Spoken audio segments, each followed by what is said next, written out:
Hi all, എല്ലാവർക്കും ഒരിക്കൽ കൂടെ നമ്മുടെ ചാനലിലേക്ക് സ്വാഗതം. ഞാൻ ഇന്ന് വന്നിരിക്കുന്നത് മീൻ കൊണ്ടുള്ള ഒരു തോരൻ്റെ റെസിപ്പി ആയിട്ടാണ്. അപ്പം നമുക്ക് ഈ തോരൻ എങ്ങനെയാണ് ചെയ്യുന്നതെന്നൊന്ന് നോക്കാം. സാധാരണ പീരയൊന്നും അല്ല കേട്ടോ.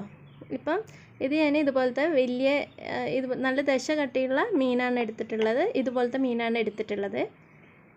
അപ്പം നമുക്ക് ഈ മീൻ ഒരല്പം മഞ്ഞൾപ്പൊടിയും ഒരല്പം ഉപ്പും ഇട്ടിട്ട് ഒന്ന് വേവിച്ചെടുക്കാം. വേറൊന്നും ചേർക്കേണ്ട, മുളക് പൊടി മല്ലിപ്പൊടി അതൊന്നും ചേർക്കരുത്. മഞ്ഞൾപ്പൊടി ഉപ്പും മാത്രം ചേർത്താൽ മതി. ആവശ്യത്തിനുള്ള ഉപ്പ് കൂടെ ചേർത്ത് കുറച്ച് വെള്ളം കൂടെ ഒഴിച്ചിട്ട് ഇത് വേവിച്ചെടുക്കണം. വെള്ളം ഒരുപാടൊന്നും ഒഴിക്കേണ്ട, കാര്യം മീൻ വെന്ത് വരുമ്പോഴേ മീനിൽ നിന്ന് തന്നെ വെള്ളം ഇറങ്ങി വരും. അതുകൊണ്ട് തന്നെ കുറച്ച് വെള്ളം ഒഴിച്ചാൽ മതി. എന്നിട്ട് ഇത് നന്നായിട്ടൊന്ന് വേവിച്ച് എടുക്കണം. ഈ വെള്ളം ഇതിനകത്ത് കിടന്ന് വറ്റിക്കോട്ടെ.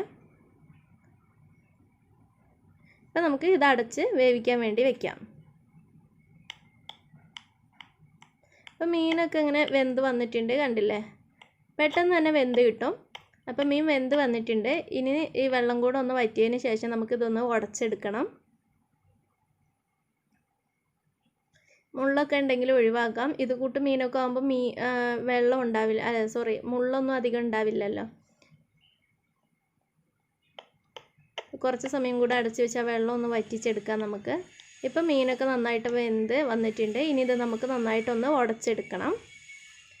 മിക്സിയിലൊന്നും ഇട്ട് പൊടിച്ചെടുക്കരുത്, കൈകൊണ്ട് തന്നെ ഒന്ന് പൊടിച്ചെടുത്താൽ മതി. മുള്ളൊക്കെ ഉണ്ടെങ്കിൽ ഒന്ന് എടുത്ത് കളയാം.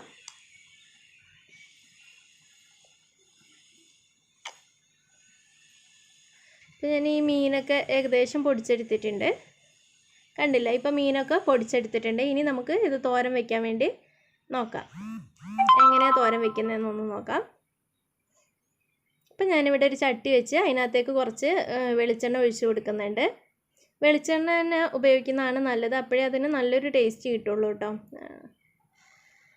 അപ്പം ഈ എണ്ണ ചൂടായി കഴിഞ്ഞാൽ ഇതിനകത്തേക്ക് നമുക്ക് അല്പം ഇഞ്ചിയും വെളുത്തുള്ളിയും ചേർത്ത് കൊടുക്കാം. ഞാനിവിടെ ഒരു കഷ്ണം ഇഞ്ചി, ഒരു 5-6 വെളുത്തുള്ളി, എരിവിന് ആവശ്യമായിട്ടുള്ള പച്ചമുളക്, പിന്നെ ഒരു ചെറിയ സബോളയുടെ പകുതിയാണ് പൊടിയായി അരിഞ്ഞെടുത്തത്, പിന്നെ ഒരു 5-6 ചുവന്നുള്ളി എടുത്തിട്ടുണ്ട്.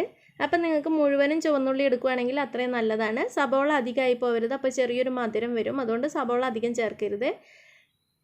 അപ്പോൾ നമുക്ക് ഈ ഇഞ്ചിയും വെളുത്തുള്ളിയും ഇതിനകത്തേക്ക് ചേർത്ത് കൊടുക്കാം. ഇഞ്ചിയും വെളുത്തുള്ളി ഇതിനകത്ത് ചേർത്ത് ഒന്നങ്ങ് വഴറ്റിയെടുക്കാം. അപ്പോൾ പച്ചമുളക് എരിവിന് വേണ്ട അത്രയും ചേർക്കണം. കാര്യം നമ്മൾ ഇതിനകത്ത് മറ്റൊന്നും ചേർക്കുന്നില്ല, അതായത് നമ്മൾ മുളക് പൊടിയോ കുരുമുളക് പൊടിയോ ഒന്നും ചേർക്കുന്നില്ല. ഈ പച്ചമുളകിൻ്റെ എരിവ് മാത്രമേ ഉണ്ടാവുള്ളൂ. അപ്പോൾ നമ്മൾ പച്ചമുളക് ആവശ്യത്തിനുള്ളത് ചേർത്ത് കൊടുക്കണം. അപ്പോൾ ഈ ഇഞ്ചിയും വെളുത്തുള്ളിയും ഒന്ന് വഴണ്ട് വന്നിട്ടുണ്ട്. ഇനി നമുക്ക് ഇതിനകത്തേക്ക് ബാക്കി സബോളയും പച്ചമുളകും ചുവന്നുള്ളിയും കൂടെ ചേർത്ത് കൊടുക്കാം. സബോള ഞാനൊരു ചെറിയ സബോളയുടെ പകുതി പൊടിയായി അരിഞ്ഞെടുത്തേക്കുവാണ്. അപ്പോൾ നിങ്ങൾക്ക് വേണമെങ്കിൽ മുഴുവൻ ചുവന്നുള്ളി ചേർക്കാം, അത്രയും നന്നായിട്ടുണ്ടാവും. ഞാനിവിടെ കുറച്ച് പകുതി ചുവന്നുള്ളിയും പകുതി സബോളയാണ് എടുത്തിട്ടുള്ളത്. നമുക്ക് ഇതൂടെ ഇതിനകത്തിട്ടിട്ട് നല്ലോണം ഒന്ന് വഴറ്റിയെടുക്കാം.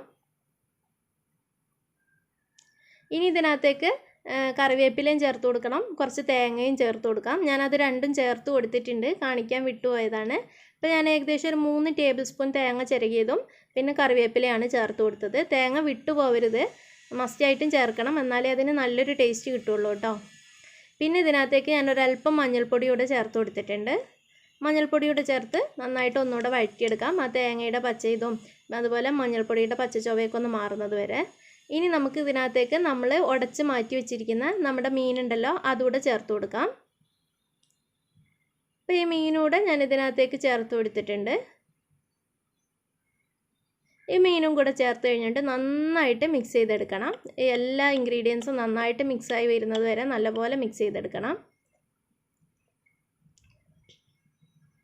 അപ്പോൾ നമുക്ക് ഉപ്പൊന്ന് വേണമെങ്കിൽ നോക്കാം. കാര്യം നമ്മൾ മീനിനകത്ത് ഉപ്പ് ഇട്ടിട്ടുണ്ട്. പിന്നെ നമ്മുടെ നമ്മൾ കൂട്ടിയ സബോളയൊക്കെയുള്ള ആ ഒരു മസാലയ്ക്കകത്തെ ഉപ്പിൻ്റെ ആവശ്യം ഉണ്ടാവുള്ളൂ. അപ്പം ചെറിയൊരു ഉപ്പൊക്കെ മതിയാവും. ഉപ്പൊന്ന് നോക്കിയതിന് ശേഷം ചേർത്ത് കൊടുത്താൽ മതി. ഇനി നമുക്ക് ഇതിനകത്തേക്ക് ചേർത്ത് കൊടുക്കേണ്ടത് ചെറുനാരങ്ങയുടെ നീരാണ്. അപ്പോൾ ഞാനിവിടെ ഒരു ചെറുനാരങ്ങയുടെ നീര് ചേർത്ത് കൊടുക്കുന്നുണ്ട്. അപ്പോൾ അതുകൊണ്ട് തന്നെ അത്യാവശ്യം പുളിപ്പുണ്ടാവും. നിങ്ങളുടെ പുളിപ്പ് നോക്കിയിട്ട് പുളിക്ക് ആവശ്യമായിട്ടുള്ള നാരങ്ങാനീര് അധികം ചേർത്താൽ മതി. ഇനിയിപ്പോൾ നിങ്ങളുടെ കയ്യിൽ നാരങ്ങ ഇല്ലെങ്കിൽ അല്പം വിനാഗിരി ചേർത്ത് കൊടുത്താലും മതി. അപ്പോൾ നാരങ്ങാനീരൂടെ ചേർത്തിട്ട് നന്നായിട്ട് തന്നെ ഒന്ന് മിക്സ് ചെയ്തെടുക്കാം.